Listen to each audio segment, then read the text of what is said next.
Chapter 71. The Jeroboams Story. Hand in hand, ship and breeze blew on, but the breeze came faster than the ship, and soon the Pequod began to rock. By and by, through the glass, the stranger's boats and manned mastheads proved her a whale ship, but as she was so far to windward and shooting by, apparently making a passage to some other ground, the Pequod could not hope to reach her, so the signal was set to see what response would be made. Here be it said that like the vessels of military marines, the ships of the American whale fleet have each a private signal, all which signals being collected in a book with the names of the respective vessels attached, and every captain provided with it. Thereby the whale commanders are enabled to recognize each other upon the ocean, even at considerable distances and with no small facility. The Pequod's signal was at last responded to by these strangers setting her own, which proved the ship to be the Jeroboam of Nantucket. Squaring her yards, she bore down, ranged a beam under the Pequod's lee, and lowered a boat. It soon drew nigh, but as the side ladder was being rigged by Starbuck's order to accommodate the visiting captain, the stranger in question waved his hand from the boat's stern in token of that proceeding being entirely unnecessary.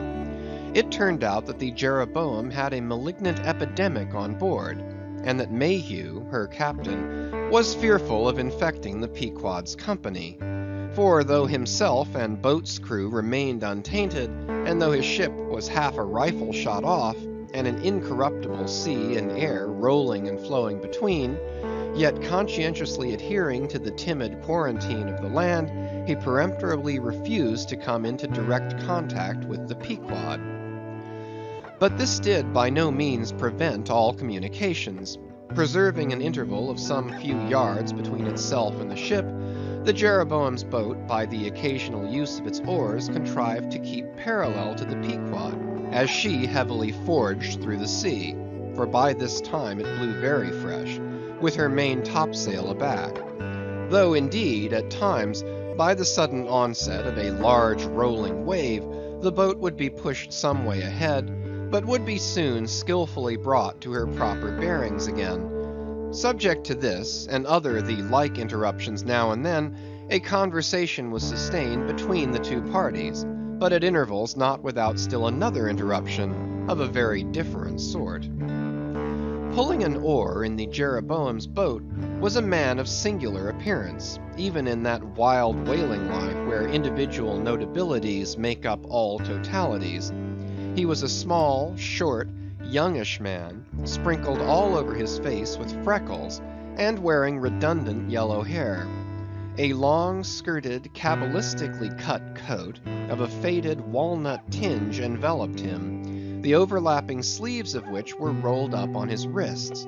A deep, settled, fanatic delirium was in his eyes. So soon as this figure had been first descried, Stubb had exclaimed, "That's he! That's he! The long-togged scaramouche the Town Hose Company told us of."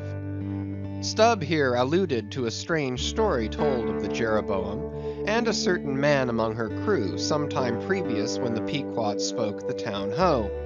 According to this account, and what was subsequently learned, it seemed that the scaramouche in question had gained a wonderful ascendancy over almost everybody in the Jeroboam. His story was this. He had originally been nurtured among the crazy society of Nesciuna Shakers, where he had been a great prophet, in their cracked secret meetings having several times descended from heaven by way of a trap door, announcing the speedy opening of the seventh vial, which he carried in his vest pocket, but which, instead of containing gunpowder, was supposed to be charged with laudanum. A strange apostolic whim having seized him, he had left Nesciuna for Nantucket, where, with that cunning peculiar to craziness, he assumed a steady, common-sense exterior, and offered himself as a green-hand candidate for the Jeroboam's whaling voyage.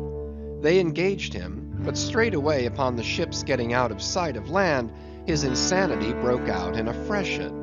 He announced himself as the Archangel Gabriel, and commanded the captain to jump overboard. He published his manifesto, whereby he set himself forth as the deliverer of the isles of the sea and vicar general of all Oceanica. The unflinching earnestness with which he declared these things, the dark, daring play of his sleepless, excited imagination, and all the preternatural terrors of real delirium, united to invest this Gabriel in the minds of the majority of the ignorant crew with an atmosphere of sacredness. Moreover, they were afraid of him.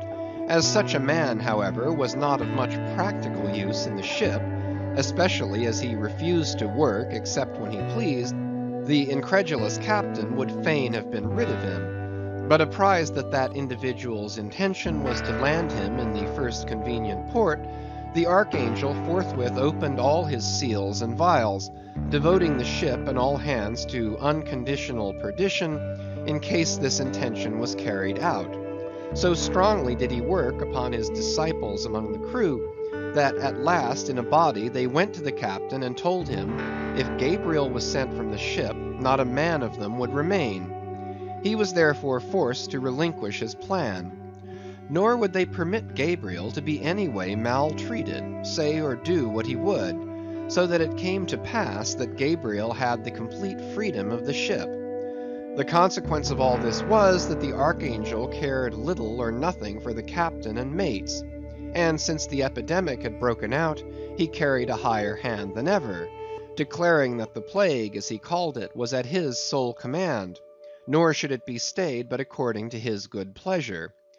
The sailors, mostly poor devils, cringed, and some of them fawned before him, in obedience to his instructions, sometimes rendering him personal homage as to a god. Such things may seem incredible, but however wondrous, they are true. Nor is the history of fanatics half so striking in respect to the measureless self-deception of the fanatic himself, as his measureless power of deceiving and bedeviling so many others. But it is time to return to the Pequod. I fear not thy epidemic, man, said Ahab from the bulwarks to Captain Mayhew, who stood in the boat's stern. Come on board. But now Gabriel started to his feet. Think of the fevers yellow and bilious. Beware of the horrible plague. Gabriel, Gabriel, cried Captain Mayhew, thou must either... But that instant, a headlong wave shot the boat far ahead, and its seethings drowned all speech. Hast thou seen the white whale? Demanded Ahab when the boat drifted back. Think of thy whaleboat, stoven and sunk. Beware of the horrible tale. I tell thee again, Gabriel, that... But again the boat tore ahead as if dragged by fiends. Nothing was said for some moments, while a succession of riotous waves rolled by, which by one of those occasional caprices of the seas were tumbling, not heaving it. Meantime the hoisted sperm whale's head jogged about very violently, and Gabriel was seen eyeing it with rather more apprehensiveness than his archangel nature seemed to warrant. When this interlude was over, Captain Mayhew began a dark story concerning Moby Dick, not, however, without frequent interruptions from Gabriel whenever his name was mentioned, and the crazy sea that seemed leagued with him. It seemed that the Jeroboam had not long left home, when, upon speaking a whale ship, her people were reliably apprised of the existence of Moby Dick, and the havoc he had made. Greedily sucking in this intelligence, Gabriel solemnly warned the captain against attacking the white whale, in case the monster should be seen, in his gibbering insanity, pronouncing the white whale to be no less a being than the Shaker God incarnated, the Shakers receiving the Bible.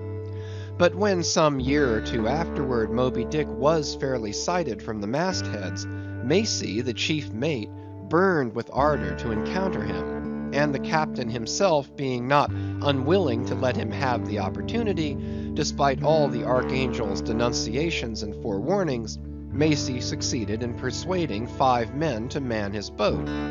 With them he pushed off, and after much weary pulling, and many perilous, unsuccessful onsets, he at last succeeded in getting one iron fast. Meantime Gabriel, ascending to the main royal masthead, was tossing one arm in frantic gestures and hurling forth prophecies of speedy doom to the sacrilegious assailants of his divinity. Now, while Macy, the mate, was standing up in his boat's bow, and with all the reckless energy of his tribe was venting his wild exclamations upon the whale, and essaying to get a fair chance for his poised lance, lo, a broad white shadow rose from the sea, by its quick fanning motion temporarily taking the breath out of the bodies of the oarsmen. Next instant the luckless mate, so full of furious life, was smitten bodily into the air, and making a long arc in his descent, fell into the sea at a distance of about 50 yards. Not a chip of the boat was harmed, nor a hair of any oarsman's head, but the mate forever sank. It is well to parenthesize here that of the fatal accidents in the sperm whale fishery, this kind is perhaps almost as frequent as any. Sometimes nothing is injured but the man who is thus annihilated. Oftener the boat's bow is knocked off, or the thigh-board, in which the headsman stands, is torn from its place and accompanies the body. But strangest of all is the circumstance, that in more instances than one, when the body has been recovered, not a single mark of violence is discernible, the man being stark dead. The whole calamity, with the falling form of Macy, was plainly descried from the ship. Raising a piercing shriek, "The vial! The vial!" Gabriel called off the terror-stricken crew from the further hunting of the whale. This terrible event clothed the archangel with added influence, because his credulous disciples believed that he had specifically foreannounced it, instead of only making a general prophecy, which anyone might have done, and so have chanced to hit one of many marks in the wide margin allowed. He became a nameless terror to the ship. Mayhew having concluded his narration, Ahab put such questions to him that the stranger captain could not forbear inquiring whether he intended to hunt the white whale if opportunity should offer. To which Ahab answered, "Aye." Straightway then, Gabriel once more started to his feet, glaring upon the old man, and vehemently exclaimed with downward pointed finger, "Think, think of the blasphemer, dead and down there! Beware of the blasphemer's end!" Ahab stolidly turned aside, then said to Mayhew, "Captain, I have just bethought me of my letter bag. There is a letter for one of thy officers, if I mistake it not. Starbuck, look over the bag." Every whale ship takes out a goodly number of letters for various ships, whose delivery to the persons to whom they may be addressed depends upon the mere chance of encountering them in the four oceans. Thus most letters never reach their mark, and many are only received after attaining an age of 2 or 3 years or more. Soon Starbuck returned with a letter in his hand. It was sorely tumbled, damp, and covered with a dull, spotted green mold, in consequence of being kept in a dark locker of the cabin. Of such a letter, Death himself might well have been the postboy. "Canst not read it?" cried Ahab. "Give it me, man." "Aye, aye. It's but a dim scrawl. What's this?" As he was studying it out, Starbuck took a long cutting spade pole, and with his knife, slightly split the end to insert the letter there, and in that way hand it to the boat, without its coming any closer to the ship. Meantime, Ahab, holding the letter, muttered, "Mr. Harry's... Yes, Mr. Harry, a woman's pinny hand. The man's wife, I'll wager. Aye, Mr. Harry Macy, ship Jeroboam. Why, it's Macy, and he's dead. Poor fellow, poor fellow. And from his wife," sighed Mayhew. "But let me have it." "Nay, keep it thyself," cried Gabriel to Ahab. "Thou art soon going that way." "Curses throttle thee," yelled Ahab. "Captain Mayhew, stand by now to receive it." And taking the fatal missive from Starbuck's hands, he caught it in the slit of the pole, and reached it over towards the boat. But as he did so, the oarsman expectantly desisted from rowing. The boat drifted a little towards the ship's stern, so that, as if by magic, the letter suddenly ranged along with Gabriel's eager hand. He clutched it in an instant, seized the boat knife, and impaling the letter on it, sent it thus loaded back into the ship. It fell at Ahab's feet. Then Gabriel shrieked out to his comrades to give way with their oars, and in that manner the mutinous boat rapidly shot away from the Pequod. As, after this interlude, the seamen resumed their work upon the jacket of the whale, many strange things were hinted in reference to this wild affair.